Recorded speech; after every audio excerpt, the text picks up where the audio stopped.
हाय kids, आज के video में हम सॉल्व करेंगे क्लास 8 महाराष्ट्र स्टेट बोर्ड का इंग्लिश का सेकेंड सेमेस्टर का क्वेश्चन पेपर। तो ये जो है ये क्वेश्चन पेपर आया था सेकेंड सेमेस्टर का।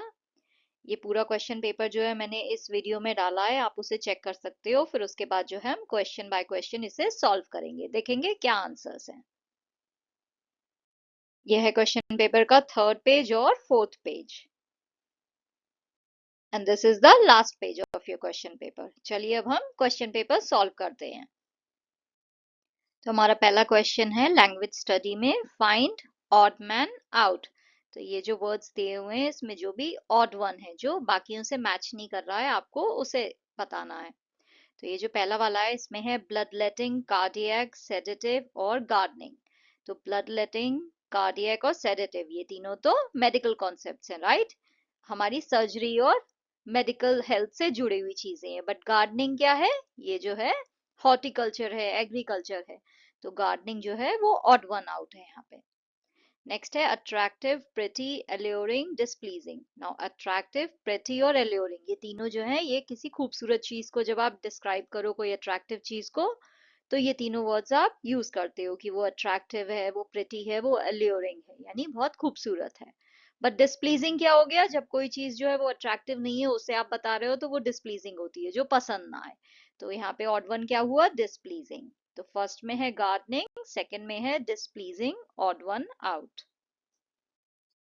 Put the words in alphabetical order. तो ये जो वर्ड्स हैं इन्हें अल्फाबेटिकल ऑर्डर में लिखना है। तो अल्फाबेटिकल ऑर्डर आपको पता है ना, आपको जो अल्फाबेट्स हैं जिस ऑर्डर में आते हैं उस हिसाब से आपको नामों के ऑर्डर जो है वो लिखने होंगे। जैसे ए बी सी डी है, तो जो ए से होगा वो सबसे पहले आएगा, बी वाला बाद में आएगा। तो यहाँ पे जो आपको वर्ड्स दिए गए हैं ये सारे ही जो है एस से स्टार्ट हो रहे हैं, राइट। तो इसलिए हमें इनका सेकेंड अल्फाबेट पे जाना होगा। तो सेकेंड लेटर जो है यहाँ पे यू है, यहाँ पे सी है, यहाँ पे टी है और यहाँ पे भी टी है। तो सी जो है वो इन सबसे पहले आता है, राइट। सी जो है वो यू से पहले आता है और टी से भी पहले आता है। तो सबसे पहला तो हमारा वर्ड हो जाएगा अल्फाबेटिकल ऑर्डर में स्कैम्पर्ड। उसके बाद आते हैं एस टी पे। तो एस टी के बाद जो है यहाँ पे भी एस टी है और यहाँ पे भी एस टी है, राइट। तो हम थर्ड अल्फाबेट पे जाते हैं। तो यहाँ पे आर है और यहाँ पे ए है। तो ए जो है वो आर से पहले आता है, right. A B C D में ए जो है सबसे पहले आता है, फर्स्ट अल्फाबेट है।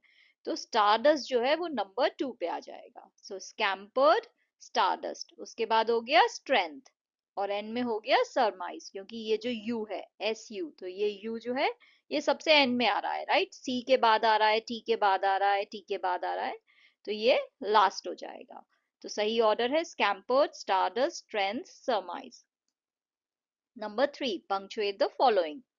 What is it dear, asked Sue.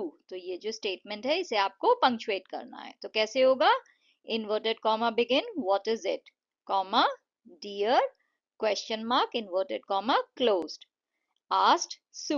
Sue में जो एस है वो कैपिटल होगा क्योंकि सू किसी का नाम है, और एंड में आ गया फुल स्टॉप, राइट। तो ऐसे जो है आप इसे पंक्चुएट करोगे। यहाँ पे क्वेश्चन मार्क आएगा क्योंकि ये क्वेश्चन पूछ रही है सू, राइट। तो ये क्वेश्चन है इसलिए यहाँ पे क्वेश्चन मार्क आएगा। और ये डायरेक्ट स्पीच में जो है स्टेटमेंट है, इसलिए ये इन्वर्टेड कॉमास में होगा। नेक्स्ट क्वेश्चन है complete the word chain of the nouns. तो वर्ड चेन जो हमने की थी अपनी 2.5 के बाद जो एक्टिविटी में जो वर्ड चेन थी उसमें हमें बोला गया था कि जो एंड में अल्फाबेट आता है उससे हमें दूसरा वर्ड स्टार्ट करना होगा। तो यहाँ पे आपको सर्जरी के बाद जो है वर्ड चेन बनानी है, बट वो नाउन्स ही होने चाहिए। जो भी वर्ड्स आप चूज करोगे वो नाउन होने चाहिए। तो यहाँ पे मैंने दो वर्ड चेन आपको बना के दी है।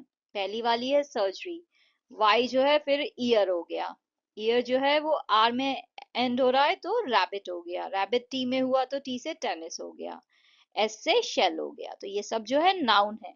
अब यहाँ पे इन्होंने हमें कोई थीम नहीं दी। अगर इन्होंने हमें कहा होता कि थीम जो है हेल्थ हो या हॉस्पिटल हो या ऐसा कुछ हो, बट यहाँ पे कोई थीम तो दी नहीं है। तो मैंने जो है खाली वो एंड के जो अल्फाबेट है उससे नया वर्ड स्टार्ट हो और वो नाउन हो, इसी के बेसिस पे मैंने ये जवाब दिया है। जो दूसरा ऑप्शन हो सकता है वो ये है surgery, yoga, antibiotics, stethoscope and exercise. Next question है find out 4 hidden words from the word technology, और ईच वर्ड जो है वो 4 लेटर का होना चाहिए। तो टेक्नोलॉजी से मैंने कौन से 4 वर्ड बनाए हैं? टेक, कोन, नोट एंड एको। ये जो है 4 वर्ड्स मैंने बनाए हैं। नेक्स्ट जो आपका क्वेश्चन है वो ये पैसेज है, इसके बेसिस पे जो है आपको ये पैसेज पढ़ के इसके बेसिस पे क्वेश्चन आंसर करने हैं। तो ये जो पैसेज है ये आपके चैप्टर बैटल टू बैफल से लिया गया है। पहला क्वेश्चन है the condition put forward by Tenali Raman was. तो क्या कंडीशन लगाई थी? उन्होंने कहा था all must accept me and honour me as the chief pandit for one day. So answer is the condition put forward by Tenali Raman was that everybody should accept and honor him as the chief pandit for one day. Second question, मंत्री जी introduce पंडित शाह ने S. तो उन्होंने कैसे introduce किया था? उन्होंने जो है कहा था पंडित शाह ने the most revered and honoured master scholar of our ancient scriptures, the pride of India. So answer is मंत्री जी introduced Pandit Shahane as the most revered and honored master scholar of our ancient scriptures and the pride of India. Next question है why was Tenali Raman summoned in the court? So answer is Tenali Raman was summoned to the court to find a solution to the predicament. जो उनके सामने समस्या आ गई थी उसके solution के लिए उन्हें बुलाया गया था। Make a sentence of your own using the following phrase, the pride of India. तो ये phrase use करके आपको अपना sentence बनाना है। तो यहाँ पे मैंने जो सेंटेंस बनाया है वो है the Taj Mahal with its timeless beauty and historical significance stands as the pride of India. May I call the great Pandit Shahani and Pandit Tenali Raman, pick out the modal and state its kind. तो यहाँ पे आपको मॉडल वर्ब ढूंढ के बताना है और वो किसका उसका काइंड क्या है ये बताना है, वो किस चीज के लिए यूज होता है वो मॉडल वर्ब। तो यहाँ पे जो मॉडल है वो है मे आई कॉल द ग्रेट पंडित। तो ये जो मे है ये मॉडल वर्ब है।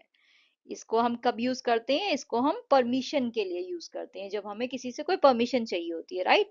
जब जैसे आपको क्लास में एंटर करना हो तो आप टीचर से कहते हो मे आई कम इन। तो मे जो है वो परमिशन के लिए यूज होता है। आप पोलाइट रिक्वेस्ट के लिए भी यूज कर सकते हो, बट यहाँ पे जो है वो परमिशन के लिए यूज हुआ है। So modal is may and उसका टाइप क्या हुआ, क्या काइंड है उसका? It is use to ask for permission, which makes it a model of permission. Next question में आपको ये जो फ्रेज है the wise are mightier than the strong, ये एक्सप्लेन करना है। तो यहाँ पे मैंने उसका एक्सप्लेनेशन एक छोटा सा लिखा है। आप इसमें थोड़ी फेर बदल कर सकते हो या आपको अपने हिसाब से कुछ लगे तो वो लिख सकते हो। बेसिकली इसका मतलब ये है कि जो बुद्धिमान लोग होते हैं वो ताकतवर लोगों से ज्यादा बलशाली होते हैं, वो जो है वो ज्यादा पावरफुल होते हैं। तो अगर जो है लाइफ में आपके पास दिमाग ज्यादा हो, आपका दिमाग बहुत तेज हो, तो आप बड़ी से बड़ी मुश्किल का सामना कर सकते हो, राइट। क्योंकि अगर आपके अंदर शारीरिक शक्ति है तो आप सिर्फ किसी से लड़ाई कर सकते हो या जो है आप अपनी शक्ति में उससे जीत सकते हो, बट अगर आपके पास दिमाग है तो आप उसे कैसे भी करके हरा सकते हो। जैसे कि आपने स्टोरीज पढ़ी है तेनाली रमन की, अकबर बीरबल की, उसमें बीरबल हमेशा जो है कोई ना कोई दिमाग से सॉल्यूशन निकाल ही लेते हैं। ऐसे ही तेनाली रमन भी यही करते हैं। तो यहाँ पे उसी फैक्ट को लेके जो है आपको बताया गया है और आपको उसे एक्सप्लेन करना है। तो मैंने क्या लिखा है, the wise are mightier than the strong suggests that wisdom and intelligence are more powerful and effective than physical strength. It means that being smart is more powerful than being strong. It's saying that people who are clever and wise can achieve more and have more influence than those who are simply physically strong. So it's like saying brains beat brawn. Think about it like this. Imagine two people, one really smart and the other really strong. The saying suggests that the smart person is more powerful in the long run. That's because being clever helps you solve problems and make good decisions, which can have a bigger impact than just being physically strong. So it's like saying brains are more important than muscles when it comes to making a difference in the world. Next जो question है उसमें आपको passage दिया गया है आपके chapter revolutionary steps in surgery से। तो चलिए ये जो पैराग्राफ है इसके बेसिस पे जो क्वेश्चंस हैं वो सॉल्व करते हैं। फर्स्ट क्वेश्चन है name the following, a sac around the heart, pericardium. वो जो हमारा पैराग्राफ है उसमें दिया हुआ है pericardium is the sac around the heart. Father of modern neurosurgery, Harvey Cushing. Second question है explain the first cardiac surgery. So first cardiac surgery कैसे हुई थी? A patient James Cornish was suffering from a very serious knife wound. The knife had cut an artery less than an inch from his heart and punctured the pericardium, the sac around the heart. Dr. Williams with 6 staff doctors performed the complicated and daring operation. Dr. Williams became the first surgeon to save his patient by successfully repairing the human heart. ये जो answer है ये आपको paragraph में भी मिल जाएगा. Next हमारा question है कंप्लीट द टेबल. तो सिग्निफिकेंट की आपको कंपैरेटिव और सुपरलेटिव डिग्री लिखनी है. तो क्या होगी? कंपैरेटिव होगी more significant and superlative is most significant. Next question है neurosurgery is one of the most cutting edges in the world of surgery. Make it positive degree. तो ये आपको जो है मोस्ट कटिंग की जगह आपको इसे पॉजिटिव डिग्री में बोलना है, राइट? क्योंकि मोस्ट कटिंग तो सुपरलेटिव डिग्री हो गया, तो इसे हमें पॉजिटिव डिग्री में करना है. तो कैसे होगा? Neurosurgery is cutting edge in the world of surgery. आप ये जो है ये वन ऑफ द मोस्ट हटा दोगे. नेक्स्ट क्वेश्चन है doctor William became the first surgeon to save his patient. Make it complex. तो ये जो है आपको कॉम्प्लेक्स स्टेटमेंट में बनाना है. तो अगर आप पैसेज में देखोगे तो स्टेटमेंट ये जो है ऑलरेडी कॉम्प्लेक्स ही दिया हुआ है, बट यहाँ पे उन्होंने इसे ब्रेक कर दिया है. तो पूरा सेंटेंस जो दिया हुआ है आपके पैसेज में वो है doctor Williams became the first surgeon to save his patient by successfully repairing the human heart. तो यहाँ पे ये जो फर्स्ट पार्ट है doctor William became the first surgeon to save his patient, ये जो है ये इंडिपेंडेंट क्लॉज है, राइट? आप इसे ऐसे ही जो है फुल स्टॉप यहाँ पे लगा दिया है, ये अपने आप में एक सेंटेंस है. बट आपने जो है इस पे एक और डिपेंडेंट क्लॉज लगा दिया जो कि है by successfully repairing the human heart. तो ये डिपेंडेंट क्लॉज है. तो ये क्या हो गया? ये कॉम्प्लेक्स स्टेटमेंट हो गया, क्योंकि यहाँ पे एक इंडिपेंडेंट क्लॉज है और एक जो है डिपेंडेंट क्लॉज है. नेक्स्ट क्वेश्चन है name a scientist whom you admire and describe why do you admire him or her. सो मैंने यहाँ पे मैरी क्यूरी के बारे में लिखा है. आप अगर किसी और साइंटिस्ट को एडमायर करते हो तो आप उसके बारे में लिख सकते हो. I admire Marie Curie for her groundbreaking contributions to science, particularly in the field of radioactivity. Her dedication, perseverance, and intellect are truly inspiring. Despite facing numerous challenges as a woman in a male-dominated field, she became the first woman to win a Nobel Prize and the only person to win Nobel Prizes in 2 different scientific fields, physics and chemistry. Next ये जो question है इसमें आपको ये जो passage दिया गया है ये आपकी बुक में से नहीं है, ये अनसीन पैसेज है. तो चलिए इस पैसेज को एक बार पढ़ लेते हैं. The king turned around and saw a bearded man come running out of the woods. तो राजा ने मुड़ के देखा और उसने देखा एक दाढ़ी वाला इंसान जो है भागता हुआ आ रहा है जंगल से. The man held his hands pressed against his stomach and blood was flowing from under them. उसने अपना हाथ जो है उससे उसने अपने पेट को दबा रखा था और उसमें से बहुत सारा खून बह रहा था उसके हाथ के पीछे से. When he reached the king, he fell fainting on the ground, moaning feebly. जब वो राजा के पास पहुंचा तो वो जो है बेहोश होके जमीन पे गिर गया और वो करा रहा था बहुत ही धीमी सी आवाज में. मोर्निंग यानी कराना और फीबली यानी बहुत ही धीमी सी आवाज में, ऐसी सी आवाज जो आपको सुनाई भी ना दे, फीबल हो, वो आवाज में वो करा रहा था. The king and the hermit unfastened the man's clothing. राजा थे और वो जो वहां पे जो विद्वान था उसने जो है उस आदमी के कपड़े खोल दिए. There was a large wound in his stomach. उन्होंने देखा कि उसके पेट में एक बहुत बड़ा घाव था. The king washed it as best as he could. तो राजा ने जो है वो जितना उसे साफ कर सकते थे उतना उन्होंने उसे साफ कर दिया. And bandaged it with his handkerchief and the towel that the hermit had. और फिर उन्होंने जो है उस पे पट्टी बांधी, एक रुमाल से जो उनके पास था और एक टॉवल जो हर्मिट ने उन्हें दी. But the blood would not stop flowing. पर वो खून तो बहना रुक ही नहीं रहा था. And the king again and again remove the bandage soaked with blood and washed and rebandage the wound. और राजा जो है वो बार बार जो है बैंडेज निकालते थे जिसमें खून लग गया था, पूरा वो खून से भर जाती थी. फिर वो उसे धोते थे और दोबारा से उसके घाव पे उसे बांध देते थे. When at last the blood ceased flowing, the man revived and asked for something to drink. फिर अंत में जब वो खून बहना बंद हो गया तो वो आदमी जो है वो थोड़ा बेटर हो गया, उसे थोड़ा होश आया, तो उसने जो है पीने के लिए कुछ मांगा. The king brought fresh water and gave it to him. तो राजा जो है वो फ्रेश वाटर लेके आया और उसे दिया. Meanwhile the sun had set and it had become cool. इतनी देर में जो है सूरज डूब गया था और ठंडा हो गया था. So the king, with the hermit's help, carried the wounded man into the hut and laid him on the bed. तो राजा जो है उन्होंने हर्मिट की मदद से उस घायल इंसान को उठाया और उसे झोपड़ी के अंदर ले गए और बिस्तर पे लेटा दिया. Lying on the bed, the man closed his eyes and was quiet. जैसे ही वो बिस्तर पे लेटा वो आदमी, उसने अपनी आंखें बंद कर ली और वो चुप था. But the king was so tired with his walk and with the work he had done that he crouched down on the threshold and also fell asleep. पर जो राजा था वो इतना थक गया था अपनी वॉक से चल चल के दिन भर, और जितना काम उसने किया था, कि वो एकदम जो है वहीं जमीन पे जो है गिर गया और वहां पे जो है वो सो गया. वो बिल्कुल नींद की कगार पे था, इतना थक गया था कि वो बैठा और सो गया. So soundly that he slept all through the short summer night. वो इतनी गहरी नींद में सोया कि वो पूरी रात ही सोता रहा. एक बार भी राजा उठा नहीं पूरी रात में. When he awoke in the morning, it was long before he could remember where he was or who was the strange bearded man lying on the bed and gazing intently at him with shining eyes.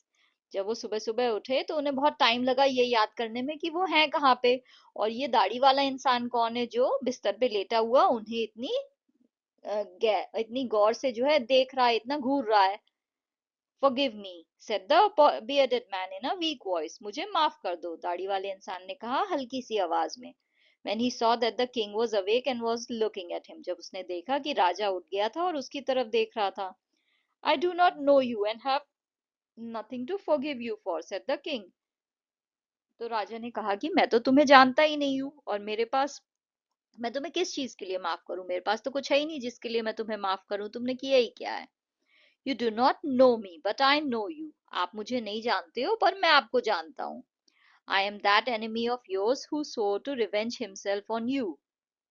मैं आपका वो दुश्मन हूँ जिसने कसम खाई थी आपसे बदला लेने की. Because you executed his brother and seized his property. क्योंकि आपने जो है मेरे भाई को मार दिया था और मेरी प्रॉपर्टी भी हथिया ली थी. I knew you had gone alone to see the hermit, and I resolved to kill you on your way back. मुझे पता था कि आप ये हर्मिट से मिलने अकेले जा रहे हैं, तो मैंने जो है डिसाइड कर लिया था कि जब आप वापस आओगे तो मैं आपको मार दूंगा. But the day passed and you did not return. पर पूरा दिन बीत गया और आप तो वापस ही नहीं आए. So I came out of my ambush to find you and came upon your bodyguard.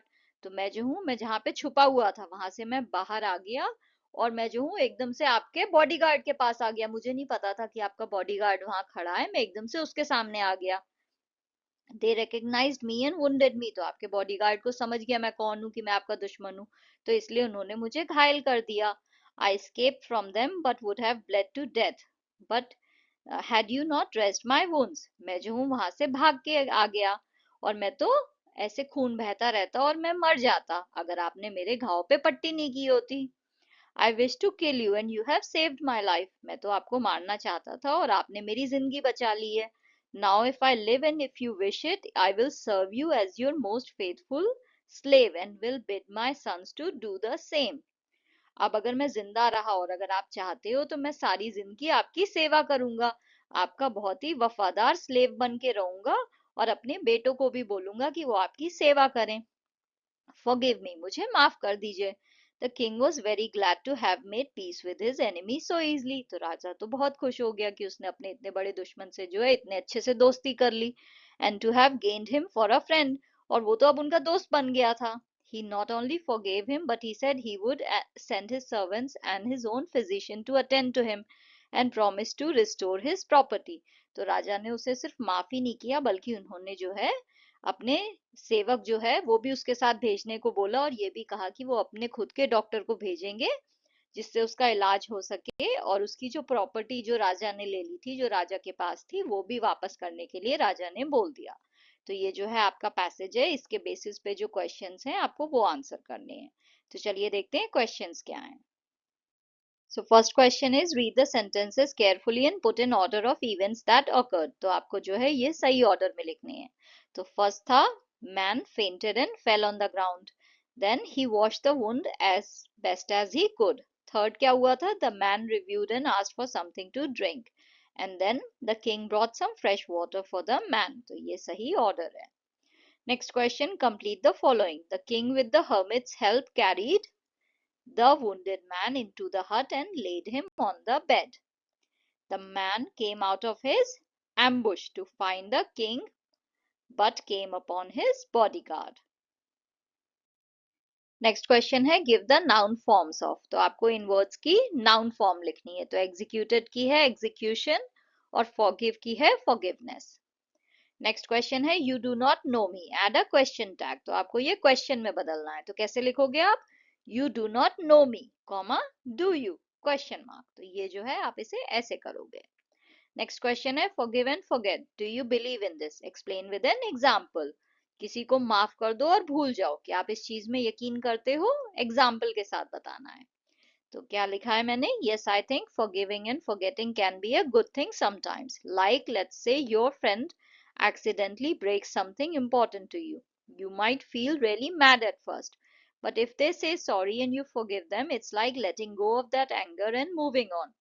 Forgetting about it might be tough, but you feel good ultimately about giving them a second chance and not holding on to the bad stuff. It's not always easy, but it can help make things better in the end. Next आपकी जो poem है आपके book में the bees, उसका जो है ये आपको स्टैंजास दिए हुए हैं, तो इसके बेसिस पे आपको क्वेश्चन आंसर करने हैं। तो चलिए क्वेश्चंस देखते हैं। First question, what can human beings learn from honey bees? Human beings can learn from honey bees how to lead an organised nation. They teach us the art of order to a peopled kingdom, that is, the order in which people must work. What work does the emperor bee do? The king bee is the ruler of the hive and is responsible for managing the kingdom. Number 3. Which village they with merry march bring home? Name and explain the figure of speech. तो ये जो line है इसमें figure of speech क्या है? तो इसमें है personification use हुआ है. The line which village they with merry march bring home uses the figure of speech known as personification.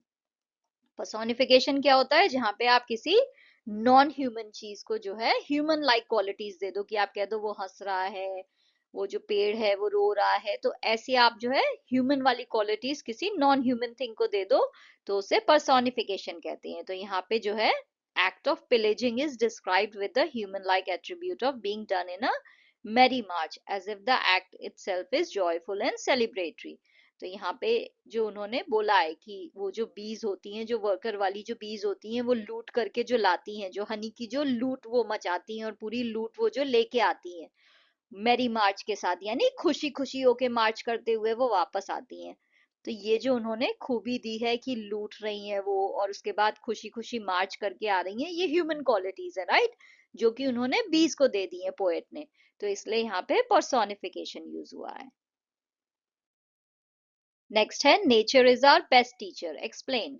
Nature in all its magnificent form serves as our greatest teacher. Following are few things that we can learn from nature. तो हम क्या क्या सीख सकते हैं nature से?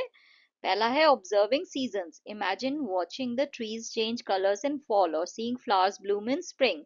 Nature teaches us about cycles and patience. Just like seasons, life has its ups and downs. तो season की तरह जो है जिंदगी में भी उतार चढ़ाव आते हैं, जिंदगी बदलती रहती है, राइट। तो हमें नेचर सिखा रहा है कि आप जो है पेशेंट रहो, तो विंटर के बाद समर भी आएगी, तो जो है समय जो है वो बदलेगा। Adaptation. Animals and plants adapt to their environment. Think of how a chameleon changes color to blend in, or how cacti survives in deserts. Nature shows us resilience and flexibility. हमें adaptation भी सीखने को मिलता है nature से, right.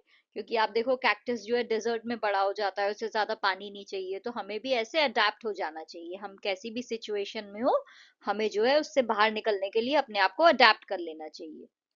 Next हम क्या सीखते हैं नेचर से? Balance. Ecosystems maintain balance. If one species disappears, it affects others. Similarly, in life, balance matters. Work, play, rest, all in harmony. तो जैसे नेचर में बैलेंस जरूरी है, राइट। ऐसा नहीं हो सकता है कि अगर एक पेड़ को आपने काट दिया कि सारे यूकेलिप्टस के पेड़ काट दो, तो नेचर में इम्बैलेंस आ जाएगा, क्योंकि वो पेड़ जरूरी है। तो ऐसे ही लाइफ में भी हर चीज जरूरी है, हर चीज में जो है बैलेंस होना चाहिए। अगर आप काम कर रहे हो तो रेस्ट भी करना चाहिए, हर चीज जो है वो बैलेंस में होनी चाहिए। और नेचर से हम सिंप्लिसिटी सीखते हैं. A sunset, a babbling brook और a starry night. Simple moments remind us to appreciate life's beauty. Nature doesn't complicate things, it just exists. So next time you are outside, pay attention. Nature whispers its wisdom if we listen closely. Next ये जो question है वो आपकी poem laser से है। तो आपके book में जो पोएम है leisure by W H Davies, उसका आपको क्रिटिकल एप्रिसिएशन लिखना है। ये है आपकी पोएम का अप्रिसिएशन। तो ये पोएम जो है, it is a classic reflection on the need to pause and appreciate the beauty of the world around us. The poem is structured with a rhyme scheme of AABB consisting of 7 rhyming couplets. Theme क्या है poem की? It is the importance of taking time out of our busy lives to enjoy nature and the simple pleasures it offers. यहाँ पे figure of speech क्या क्या use हुए हैं? Alliteration use हुआ है इन लाइंस में, मेटाफर यूज हुआ है इन लाइन में, पोएम में इमेजरी भी यूज हुई है। तो ये जो है आपकी पोएम का अप्रिसिएशन है। नेक्स्ट जो आपका क्वेश्चन है उसमें एक तो इनफॉर्मल लेटर है और एक फॉर्मल लेटर है, आपको दोनों में से कोई एक चूज करके लिखना है। तो मैंने यहाँ पे दोनों लेटर के जो है एग्जाम्पल दिए हैं। पहला क्या है? Write a letter to a friend in England telling him her about some of the interesting facts in your country. तो ये जो है ये लेटर का फॉर्मेट होगा जब आप अपने फ्रेंड को लिखोगे, डियर, और फ्रेंड का नाम आ जाएगा। उसके बाद आप उससे पूछोगे कि how are you, I hope you are having a blast in England, and then you will tell your friend all about India. तो ये सब चीजें आप उसे इंडिया के बारे में बताओगे। In the end you will conclude by saying right back soon, cheers, and आपका नाम आ जाएगा। पीएस का मतलब होता है पोस्टस्क्रिप्ट। तो अगर आप कभी किसी को कोई लेटर लिख रहे हो और आप कोई चीज भूल जाओ लेटर में लिखना, तो आप उसे जो है एंड में जो है आपने अपना नाम लिख दिया, उसके बाद अगर आपको लेटर में कुछ ऐड करना है तो आप क्या करते हो? आप पीएस लिखते हो और उसके बाद वो जो भी पॉइंट है जो आप लिखना चाहते हो वो आप यहाँ पे ऐसे लिख देते हो। तो पीएस का मतलब होता है पोस्ट स्क्रिप्ट, यानी आपने पूरी लिख दी और उसके बाद आपको याद आ रहा है कि कुछ लिखना है, तो वो जो है आप यहाँ पे ऐसे लिखते हो। नेक्स्ट जो है आपको लेटर लिखना है manager of Mohan sugar mill को, seeking permission to visit the mill, give the number of students and the date on which you propose to visit. तो ये जो है ये फॉर्मल लेटर का एग्जाम्पल है और वो वाला जो था वो इनफॉर्मल का था। आपको दोनों में से कोई एक ही लिखना होगा। तो ये जो है आप कैसे लिखोगे? इसका फॉर्मेट होगा डेट, फिर यहाँ पे जो है मैनेजर का नाम आ जाएगा, एड्रेस आ जाएगा, सब्जेक्ट आएगा, एंड आप लेटर स्टार्ट करोगे, dear sir madam, I hope this letter finds you in good health and high spirits. फिर उसके बाद जो है आप लेटर जो है कंटिन्यू करोगे। ये जो है ये आपके लेटर की बॉडी होगी जहाँ पे आप उसमें बताओगे कि कितने बच्चे आएंगे, कितने स्टूडेंट्स होंगे, आप क्यों विजिट करना चाहते हो मिल को, वहां पे क्या क्या देखना चाहते हो, क्या क्या करोगे, क्या क्या रूल्स एंड रेगुलेशंस है जो आपको फॉलो करने चाहिए, वो सब जो है आप यहाँ पे मेंशन करोगे। फिर एंड में जो है आप जो है लेटर फिनिश करके ऐसे उसे एंड करोगे, योर सिंसियरली। आपका नाम आएगा, पोजीशन डेजिग्नेशन में अगर आप स्कूल के हेड बॉय हो, हेड गर्ल हो, तो वो आ जाएगा, स्कूल का नाम आएगा और आपकी कांटेक्ट इंफॉर्मेशन आ जाएगी, जैसे email ID and phone number. Next आपका जो क्वेश्चन है उसमें भी आपको दो ऑप्शंस दिए गए हैं। पहला तो है आपको एक फैक्ट फाइल बनानी है किसी टूरिस्ट प्लेस के बारे में। तो यहाँ पे मैंने जयपुर के बारे में जो है फैक्ट फाइल बनाई है, उसकी लोकेशन क्या है, हिस्ट्री क्या है, क्या क्या चीजें आप जयपुर में देख सकते हो, वहाँ का खाना कैसा है, फेस्टिवल्स क्या होते हैं, कैसे आप पहुंच सकते हो, बेस्ट टाइम क्या है जाने का जयपुर, और बाकी की इंफॉर्मेशन। तो ये जो है ये फैक्ट फाइल है जयपुर के बारे में। आप कोई और टूरिस्ट प्लेस भी चुन सकते हो। आपका जो दूसरा ऑप्शनल क्वेश्चन था कि आपको या तो फैक्ट फाइल देनी है या फिर इस क्वेश्चन का जवाब देना है, तो इसमें क्या है? A famous singer is going to visit your school, you have been assigned the task of taking his or her interview, frame a set of 10 questions to be asked to him or her। तो कोई बहुत बड़ा singer आने वाला है, आपको उसका interview लेना है, तो आपको 10 क्वेश्चंस जो है वो तैयार करने हैं। तो यहाँ पे जो है मैंने 10 क्वेश्चंस की लिस्ट बनाई है जो कि आप पूछ सकते हो इंटरव्यू में। नेक्स्ट क्वेश्चन में आपको दो टॉपिक्स दिए गए हैं, उसमें से किसी भी एक टॉपिक पे जो है आपको अपने व्यूज लिखने हैं। तो पहला टॉपिक है यूनिटी स्ट्रेंथ, एकता में शक्ति होती है। तो उसके लिए मैंने क्या लिखा है? Unity strength means that when people come together and work as a team they can achieve way more than if each person was trying to do things all by themselves. It's like when you are playing tug of war. If everyone pulls the rope at the same time in the same direction, you have got a good chance of winning. But if everyone was pulling in different directions or at different times, it would be a mess and you would probably lose. तो ऐसे जो है आप unity strength के बारे में लिख सकते हो। एंड नेक्स्ट टॉपिक है books are best friends. Next आपका जो टॉपिक है बुक्स आर बेस्ट फ्रेंड्स, उस पे जो है अगर आपको कुछ लिखना हो तो आप ऐसे जो है लिख सकते हो। Imagine you are feeling lonely और bored, you know who's always there for you. Books, they are like loyal friends that never let you down. When you open a book, you step into a whole new world filled with adventure, mystery, and excitement. You can travel to far off places, meet interesting characters, and learn new things without ever leaving your room. तो ऐसे जो है आप books के ऊपर जो है एक ऐसे टाइप लिख सकते हो। Thank you for watching. If you liked the video, please like, share, and subscribe the channel. Thank you.